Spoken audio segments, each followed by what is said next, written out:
अस्सलामुअलैकुम। मोहम्मद अज़हर सिद्दीक अपने programme mash views के साथ हाजिर खिदमत है। आप लोगों की फरमाइश के ऊपर दोबारा मैंने तकलीफ दी है इसरार कसाना साहब को कैलगरी से, और ख़ास तौर पर चूँकि गिला भी था कि फ़लस्तीन के इशू पे हम उस तरह इशू को उजागर नहीं कर पा रहे। हमास का एक अपना रोल, और ख़ास तौर पर जो जूइश लॉबी जो एरोड्रोम के हवाले से या अगला लाइन ऑफ एक्शन है, मैंने कोशिश की थी अपने प्रीवियस प्रोग्राम में वो क्लियर कर सकूं।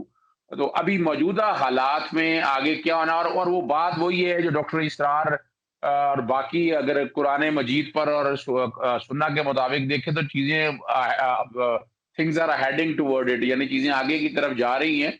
और बैतुल मक़दिस पे कब्जा करने के हवाले से जो ज़ायनिस्ट का या इसराइल का जो प्लान है उस पे अमल दरामद जारी है। और यही वजह है कि पूरी दुनिया के जो बाकी, यानी मिसाल के तौर पर अभी हम दूसरे पोर्शन में बात करेंगे। पहले इसरार कसाना साहब, आप मौजूदा हालात में फ़लस्तीन के कॉन्टेक्स्ट में अगर देखें तो नेतन्याहू जो पोजीशन आपके सामने मौजूद है, लेकिन वो पॉलिसीज़ तो आपको पता है, जैसे अपना अगर हम वहाँ देखें अमेरिका में तो पेंटागन ही चलाता है, तो यहाँ हर एक को पता है मोसाद और सारी चीज़ें मामलात को देखता है।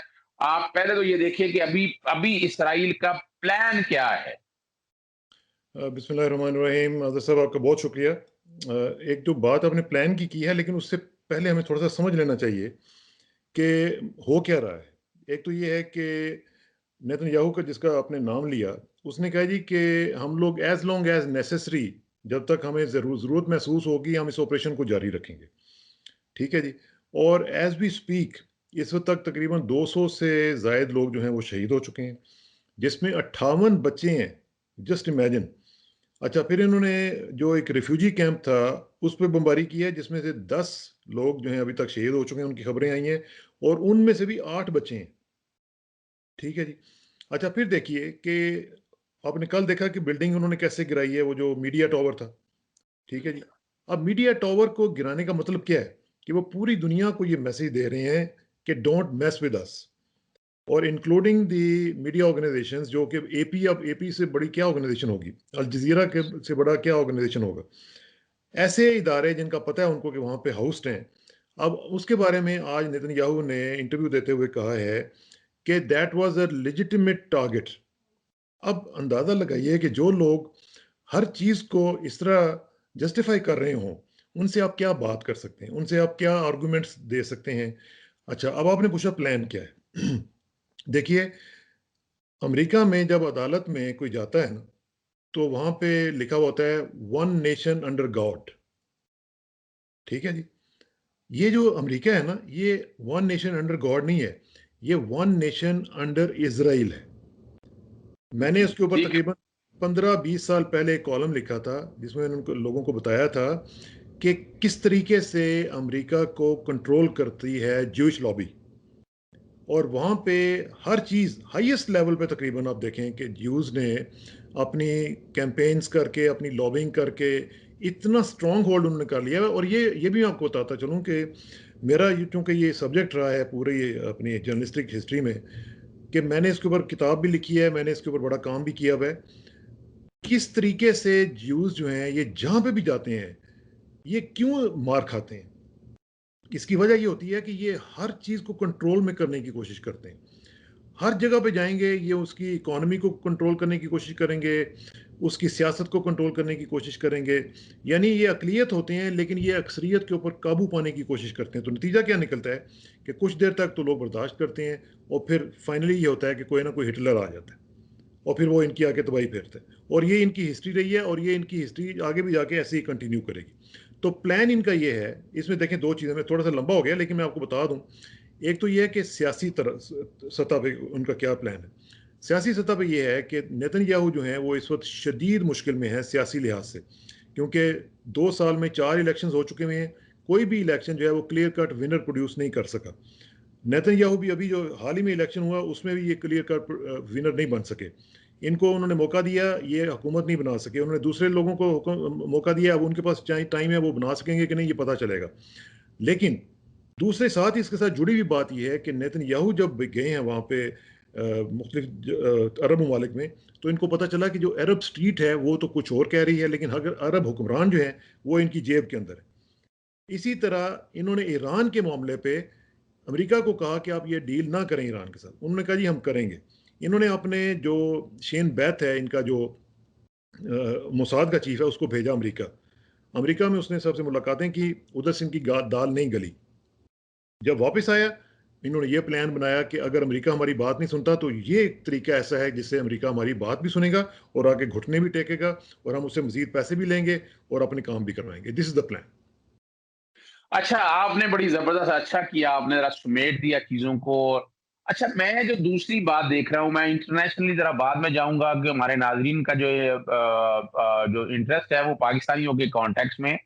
आप देख लीजिए कि हमारी अपोज़िशन और ख़ास तौर पर मियाँ नवाज़ शरीफ इस सारे मामले में बाहर बैठे हुए हैं, हालाँकि बड़ा अच्छा मौका था, जाके कोई मुज़ाहरे करते, वहाँ फ़लस्तीनियों से मिलते, वहाँ जूइश लॉबी के पास जाते, ज़रा उनको खींचते। वो तो गालिबन कोई सऊदी शहज़ादे मोहम्मद बिन सलमान के कज़न से सीधे मिलते फिर रहे हैं। नज़र नहीं आ रहा कि ये बुनियादी तौर पर जो एक मैं तो बड़ा क्लियर हूँ इस हवाले से कि ये इंटरनेशनल एस्टेब्लिशमेंट के खिलाड़ी हैं, ये उन्हीं की लाइन लेकर चलते हैं। आप क्या समझते हैं कि इनका रोल क्या होना चाहिए? इनका क्या रोल हो सकता है अजहर सिद्दीकी साहब? आप माशाल्लाह जहाँ दीदा आदमी हैं। ये तो कॉम्प्रोमाइज़ लोग हैं। इनका कोई ना कोई किरदार है, ना इनका कोई माज़ी है, ना इनकी कोई कमिटमेंट्स हैं, ना इनकी कोई कन्विक्शंस हैं। ये तो हवा के ऊपर चलने वाले लोग हैं। ये वो कहते हैं ये बंदा-ए नफ्स हैं, ये बंदा-ए खुदा नहीं है, ये अब्दुल्ला नहीं है, ये अल्लाह के बंदे नहीं हैं। ये वो लोग हैं जो कि हर वक़्त इनके ऊपर ये होता है। देखें, इमाम गज़ाली ने ये कहा था कि सीना-ए इंसान से जो आखिरी चीज़ निकलती है ना, वो हुब्बे-जाह है। आप यस। अंदाजा लगा लीजिए। यानी एक शख्स 3 दफ़ा प्राइम मिनिस्टर रह चुका हुआ है, लेकिन अभी भी तड़प रहा है कि एक दफ़ा फिर मुझे चांस मिल जाए। ये है हुब्बे-जाह, ये है हुब्बे-जाह। और जब आपके पास हुब्बे-जाह हो और विदाउट एनी मकसद हो, तो फिर यही होता है कि आप ज़लील व ख़ार हो जाते हैं।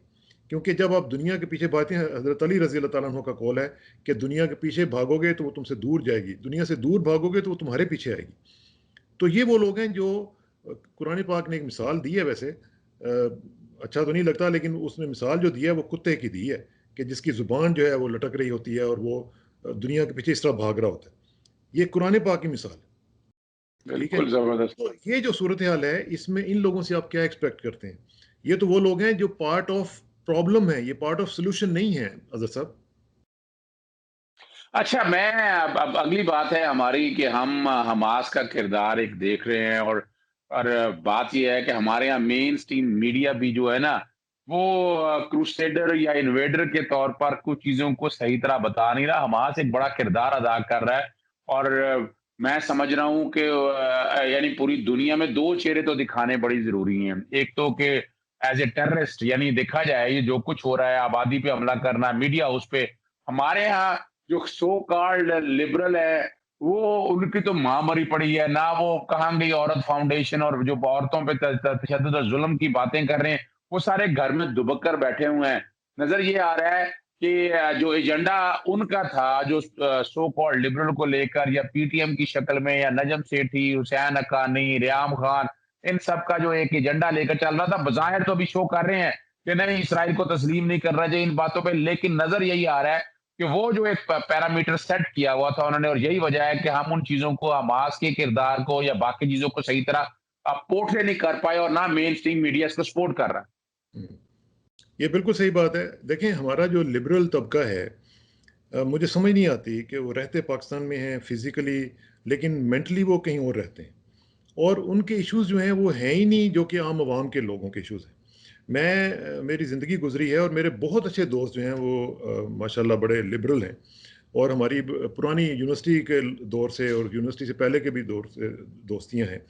लेकिन समहाउ ये अपना किबला बदलते रहते हैं। कभी इनका किबला मॉस्को था, फिर जैसे ही इन्होंने देखा मॉस्को जो है वो हिला है, तो इन्होंने किबला अपना जो था वो वाशिंगटन को बना लिया। तो पहले रूबल से फिर वो डॉलर पे आ गए। अब डॉलर के साथ-साथ इनको पाउंड्स भी काफ़ी आते हैं।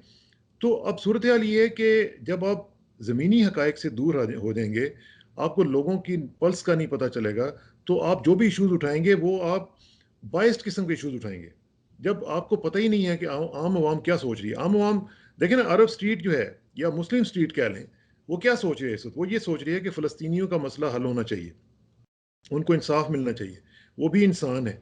अगर इसराइल हक़ दिफा मांगता है तो हक़ दिफा और हक़ सर्वाइवल जो है वो मुसलमानों का भी है और फ़लस्तीनियों का भी है। तो यूएन किधर है? यूएन का कुछ पता नहीं है। ये हमारे लिबरल तबका जो है, मुझे ये बताएं कि ये क्यों नहीं जाके कश्मीरियों के लिए और उनके लिए, इनके ह्यूमन राइट्स के लिए जलसे क्यों नहीं करते हैं? क्यों नहीं कैंपेन्स चलाते हैं? ये जो हमारी मेरा जिस्म मेरी मर्जी वाली हमारी बहनें हैं या जो भी हैं, ये इनको चाहिए ना कि ये जाके निकलें बाहर और बाहर जाके बताएं कि जी हम सिर्फ एक एक चीज़ के लिए इकट्ठे नहीं होते, हम तमाम ह्यूमन राइट्स के लिए इकट्ठे होते हैं। और ह्यूमन राइट्स का मतलब है human rights, not just western rights. तो इसमें थोड़ा-सा मेरा ख़्याल है कि हमारे इन लोगों को सोचना चाहिए कि जो ग्राउंड रियलिटी है उसको थोड़ा-सा सोचें। अपने इंटरेस्ट जो हैं या अपने ख़्वाब जो हैं, उनको ज़मीनी हक़ाइक़ के मुताबिक बदलने की कोशिश करेंगे तो वो ज़िंदा ताबीर होंगे, वरना वो शर्मिंदा ताबीर नहीं हो सके। अच्छा, आपने बड़ी ज़बरदस्त पोर्ट्रे यानी यहाँ मैं ऐड करता चलूँ, यहाँ हमारे यहाँ वो स्टूडेंट यूनियन भी है, वो लाल-लाल झंडे लेकर, वो लाल इनकलाब लाने की बातें करने वाले, ये सारा अंदर से ही सारे वही लोग हैं। हमें तो पता है, हमें तो इनके फ्रंट से बट्स पता है। अली ज़फ़र के खिलाफ जो कैंपेन चलाने वाले लोग थे, यही था, उनका एजेंडा कुछ और है। वो एजेंडा यही है कि इस मुल्क से दीन इस्लाम या बाकी चीज़ों को निकाल दें। हालाँकि हर एक को पता है कि जो at the end of the day हज़रत इमाम महदी का ज़हूर आना है, जब वो दौर आना है, तो उसको पाकिस्तान का एक किरदार होना है, पाकिस्तानी फ़ौज का एक किरदार होना है। और उस किरदार को ख़त्म करने के लिए जो मर्ज़ी कोशिशें करते रहें, वो नामुमकिन सी चीज़ें हैं। अब आप मौजूदा हालात में क्या समझते हैं कि पाकिस्तान को बाहैसियत कौम स्ट्रैटेजी क्या लेनी चाहिए फ़लस्तीन के मामले को और ख़ास तौर पर दुनिया में उजागर करने के लिए? एक तो ये कि जो आपने बात की पिछली, उससे थोड़ा-सा एक कमेंट करते हुए फिर मैं आगे गुज़रूँगा। ये जो लोग हैं, हमारा जो लिबरल दोस्त हैं, ये मज़हब बेज़ार हैं। इनमें से अक्सर जो हैं वो मरदम बेज़ार हैं और कई जो हैं वो पाकिस्तान बेज़ार हैं। ठीक है ना जी? ये बेज़ार ही रहते हैं। इनको पता नहीं क्या मसला है कि ये हर वक़्त जैसे ही आप कोई नाम लेंगे दीन का, अल्लाह का, अल्लाह के रसूल सल्लल्लाहु अलैहि वसल्लम का, तो इनके पेट में दर्द और मरोड़ उठने शुरू हो जाते हैं। पता नहीं क्यों? इनको कोई अल्लाह वास्ते का बैर है। एनीवे, अब आपने पूछा कि पाकिस्तान को क्या करना चाहिए? पाकिस्तान को मैं समझता हूँ कि इमरान खान साहब से मेरी ये गुज़ारिश होगी कि इमरान साहब को फ़ौरन, हमारा जो ऑफ़िस है, उसको खुद भी साथ देखना चाहिए। शाह महमूद कुरैशी साहब को मैं देख रहा हूँ, मेरे बड़े अच्छे दोस्त हैं, हमारा उनके साथ बड़ा पुराना ताल्लुक है, मेरे हलके से हैं, मुल्तान से। मसला ये है कि उनको साथ प्राइम मिनिस्टर को देखना चाहिए कि वो क्या कर रहे हैं, क्योंकि Imran is very good at foreign policy issues. Imran Khan जो है, इनकी बात सुनी भी जाती है और अभी आप देख लें कि अभी तक जो भी इम्पैक्ट इमरान खान की स्पीच का हुआ है, ये जो आज देख रहे हैं कि आप पूरी वर्ल्ड लेवल पे जो इसराइल के खिलाफ आज बात चल रही है, उसमें इमरान खान का बड़ा रोल है। एक तो ये है कि इमरान खान साहब यूरोप का दौरा, मैंने पिछली दफ़ा आपने प्रोग्राम में कहा था कि यूरोप का दौरा करें, बड़े-बड़े कैपिटल्स में जाएँ, यूएन में जाएँ और साथ-साथ डोमेस्टिक के साथ-साथ इंटरनेशनल लेवल पे अपना एक जो स्टेट्समैन का एक रोल है, उसको प्ले करें। दूसरा ये है कि हमारी जो ओआईसी है, उसके अंदर एक ज़बरदस्त किस्म की लॉबिंग होनी चाहिए कि जिसमें हम ये जो एफ़र्ट है, डिप्लोमैटिक एफ़र्ट, क्योंकि देखिए जंग तो इसका कोई हल नहीं है। ये जो कहा जा रहा है कि जी मुसलमानों की फ़ौजें जाएँ वहाँ पे और वहाँ पे जाके ये कर लें, ये पॉसिबल नहीं है। क्योंकि जब तक यूएन नहीं कोई मैंडेट आपको देता है, आप कोई ना इस तरह की फ़ौज बना सकते हैं और ना ही आप कोई इस तरह का काम कर सकते हैं। और फिर दूसरी बात ये है कि जो बफर ज़ोन है, जो वहाँ पे जहाँ पे पीस मेकिंग के लिए कोई फ़ौज जा सकती है, उस पे तो ऑलरेडी इज़राइल काबिज़ है। उधर तो जगह ही नहीं है जहाँ पे वो कर सके। Until and unless UN gives you the mandate, you can not do it. ठीक है जी? तो ये बहुत ज़रूरी है। तीसरी बात ये है कि तमाम मुसलमान मुल्क जो हैं, वो आपस में एक मिनिमम कॉमन एजेंडा के ऊपर इकट्ठे हों। सबसे ज़रूरी बात ये है कि मुसलमानों की एक एक वॉइस निकले बाहर कि जी हम इसके ऊपर इकट्ठे हैं और अगर ये होगा तो फिर हम मजबूर हो जाएँगे। उसमें मजबूर जब हो जाएँगे तो उसमें 2-3 चीज़ें आ जाती हैं। नंबर 1 ये है कि आप फ़ौरी तौर के ऊपर अपने मुसलमान मुल्कों में इस तरह के ममालिक की जो प्रोडक्ट्स हैं, उनका बायकॉट करना शुरू कर दें। सबसे बड़ा इम्पैक्ट ये पड़ता है क्योंकि ये लोग हैं, ये पैसे के लोग हैं।